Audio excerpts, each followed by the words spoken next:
Sidang perkara nomor 54 PB21 2023 memasuki mendengarkan saksi fakta dari pemerintah atau Presiden menghadirkan Tu Rosellit Wongkaren, Bibit Gunawan, Faisal Santiago, dan Elviandri sebagai saksi yang memberikan keterangan pada sidang lanjutan pengujian formil Undang-Undang Nomor 6 Tahun 2023 tentang penetapan peraturan pemerintah pengganti Undang-Undang Nomor 2 Tahun 2022 tentang Cipta Kerja menjadi undang-undang. Sidang ketujuh perkara yang teregistrasi nomor 54 PU21 2023 ini dilaksanakan pada Selasa 29 Agustus 2023 di ruang sidang pleno MK. Faisal Santiago yang merupakan Direktur Program Pascasarjana Universitas Borobudur Jakarta memberikan kesaksian atas hal yang diketahui saat penyelenggaraan konsultasi publik RUU Penetapan Perpu Cipta Kerja. Faisal menyebutkan kegiatan konsultasi publik dilakukan untuk menjalankan amanat pembentukan peraturan perundang-undangan dalam hal pemenuhan aspek meaningful partisipasi, yang terdiri atas uji publik, sosialisasi, diseminasi, dan atau konsultasi publik sebagaimana diatur dalam Undang-Undang Nomor 13 Tahun 2022 tentang pembentukan peraturan perundang-undangan termasuk dalam pembentukan RUU Penetapan Perpu Cipta Kerja. Sejalan dengan hal ini, Satgas Cipta Kerja juga telah melakukan berbagai sosialisasi ke berbagai stakeholders untuk menyerap aspirasi usulan substansi UU Cipta Kerja agar lebih baik dan berdaya guna bagi kemakmuran rakyat.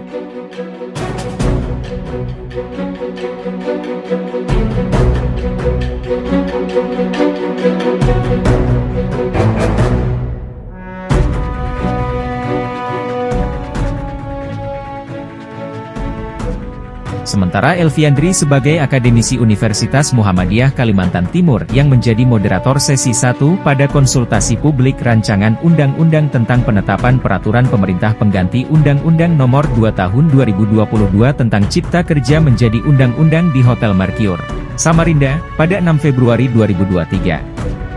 Konsultasi publik dihadiri salah satunya oleh Bambang Setiaji yang menjelaskan mengenai persamaan metode omnibus dalam pembentukan peraturan perundang-undangan dengan teori general equilibrium.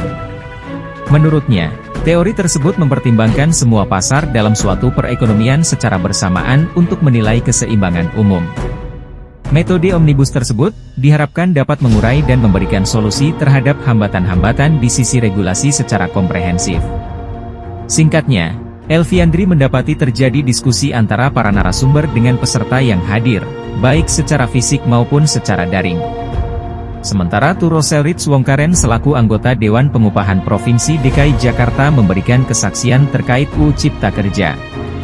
Sekaligus sebagai akademisi, Turo diminta oleh Kementerian Ketenagakerjaan untuk memberi masukan terhadap penentuan upah minimum provinsi UMP tahun 2023.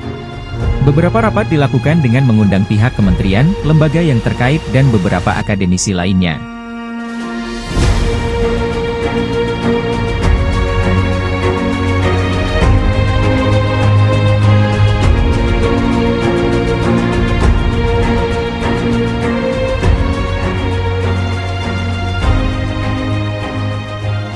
Berikutnya, Bibit Gunawan mewakili Forum Serikat Pekerja Niaga, Perbankan, dan Jasa Asuransi FSP NIBA SPSI.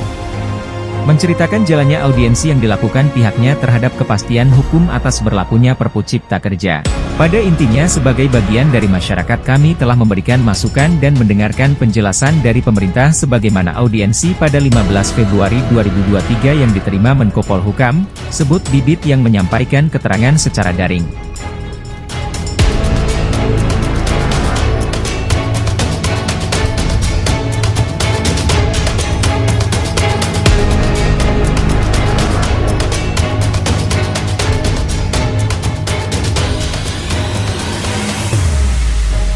Masih di lokasi yang sama Aliansi Aksi Sejuta Buruh melakukan preskon pengawalan di sidang hari itu.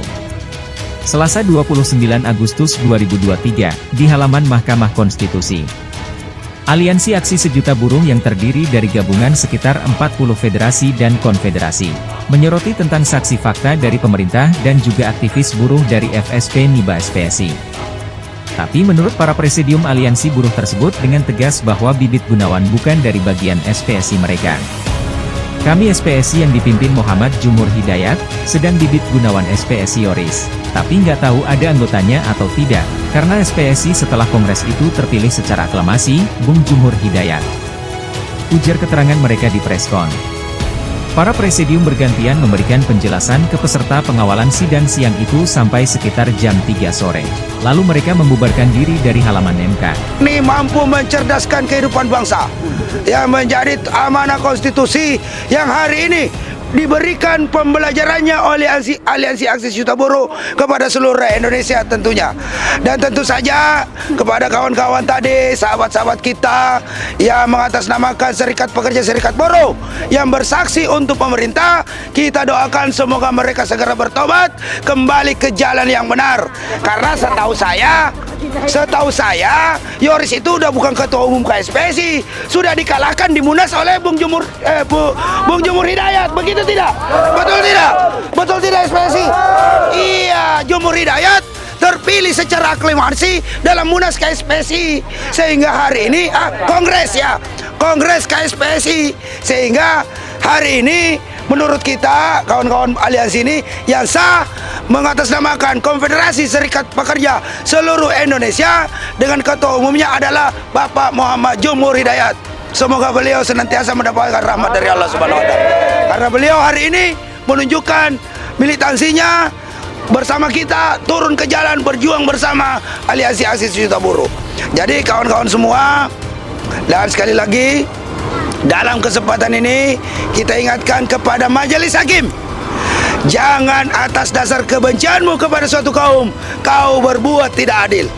Bahwa jangan sampai Majelis Hakim yang 9 ini, fotonya ada di sini, salah memutuskan perkara ini. Karena jika Anda salah memutuskan perkara ini, sama saja Anda sudah menghancurkan diri Anda sendiri, keluarga Anda, bangsa Anda, agama Anda, dan negara Anda sendiri yang Anda hancurkan. Akibat Undang-Undang Omnibus Law ini sangat berpihak kepada kaum kapitalis, imperialis. Demikian dari saya. Billahi taufiq, assalamualaikum warahmatullahi wabarakatuh. Aliansi Aksi Juta Buruh bergerak, hancurkan tirani.